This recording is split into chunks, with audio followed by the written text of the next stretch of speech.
अनुपमा के जीवन में जहां खुशियां एंटर करती हैं तो वहीं नई मुसीबत भी खड़ी हो जाती है। स्पाइस एंड चटनी की को-ओनर बनने के बाद अनुपमा अब अपनी सक्सेस को संभालने के लिए संघर्ष कर रही है।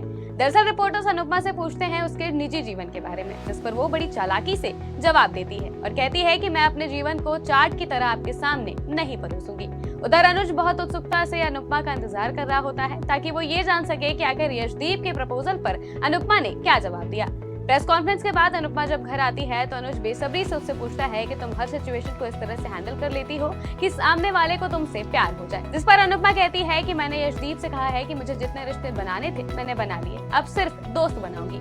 वो पेस्ट्री लेती है और अनुज को थैंक यू बोल देती है। अनुज ये सुनकर काफी खुश हो जाता है कि उसने प्रपोजल ठुकरा दिया है। वहीं अब आद्या और अनुपमा भी धीरे धीरे करीब आ रहे हैं। दरअसल अनुपमा आद्या के कमरे में आती है और देखती है कि उसके पेट में दर्द हो रहा है, जिसके बाद वो आद्या को गले लगा लेती है और बताती है कि ऐसा हर लड़की के साथ होता है। जिस पर आद्या कहती है कि उसे स्कूल में यही सिखाया गया था, लेकिन उसे डर लगता है।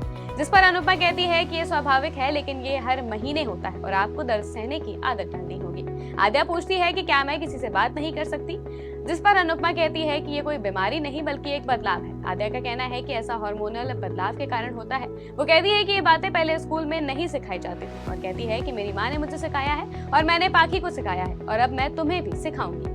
वहीं आद्या अब भी श्रुति पर ज्यादा भरोसा करती है और कहती है कि श्रुति मुझे समझाएगी। बाद में अनुपमा उसे बेडरूम में ले आती है और उससे कहती है कि भगवान का आशीर्वाद है और जब वो खुद माँ बनेगी तो उसे समझ आएगा।